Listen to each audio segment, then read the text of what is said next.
When Harriet Lerner was a girl, her family was going through some lean years. There were 2 kids, the house needed repairs. There wasn't much money for holiday gifts. Harriet was 7 and she wanted a bike. Her sister Susan was 12. She wanted a set of encyclopedias. But when they came downstairs on Christmas morning, there were only 2 small boxes waiting for them.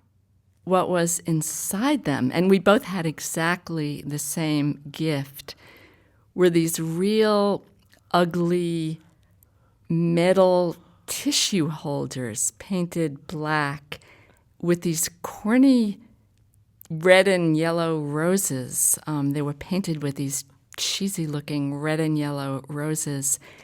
And I looked at my tissue box and I started to cry.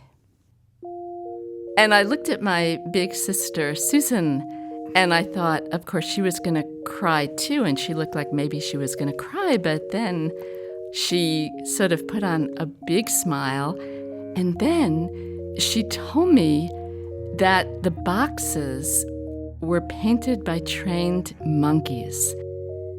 The box became Harriet's prized possession. She kept it on display in her room through elementary school, through high school. If friends asked her about it, she'd say, "Oh yeah, it was painted by trained monkeys." Nobody ever challenged her on it, maybe because she believed it herself so completely. And then one day, she was home from college, back in the house where she grew up. And I'm going through some papers, or maybe I was snooping through Susan's papers, and I found a composition, and it had her name on it, and she had written it in high school, and it was called The Tissue Box Story. So I sat down on the floor of Susan's bedroom to read this composition. And Susan told the story just as I told it, except that she wrote how she felt when she saw me crying, and how she then looked at my parents and saw that my mother was about to cry too, and how she looked at the tissue boxes, and then she remembered that my father had a friend who made them, and she knew how much my parents hated taking charity.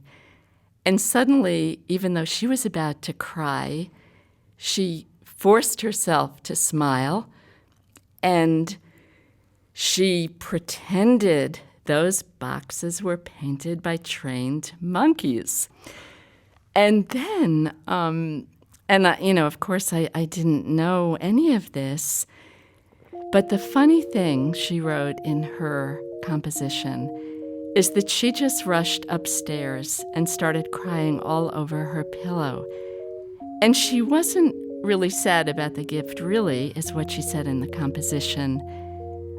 She wasn't sure why she was crying, except that it was sort of like she had volunteered to be a grown-up before she was even ready for it.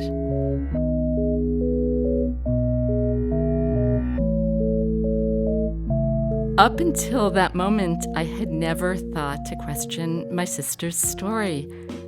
I had never subjected it to the scrutiny of a grown-up mind. I mean, I was 20. I don't know. I had this tissue box that was painted by trained monkeys, and then it wasn't painted by trained monkeys, really.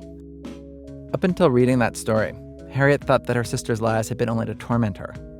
Like the time Harriet swallowed an apple seed, and her big sister convinced her that she had an apple tree growing inside her. She'd always been jealous of her sister, always wanted to be the big sister. But reading her sister's story that day made her realize how responsible her sister felt for her and for their entire family, and how there were benefits to being the baby. It was good to learn all that. But the vision of the lie, that we live in a world where monkeys can be trained to paint, it's hard to give up. And really, it's just that I can still picture this tissue box and how much I loved it. This tissue box painted by trained monkeys.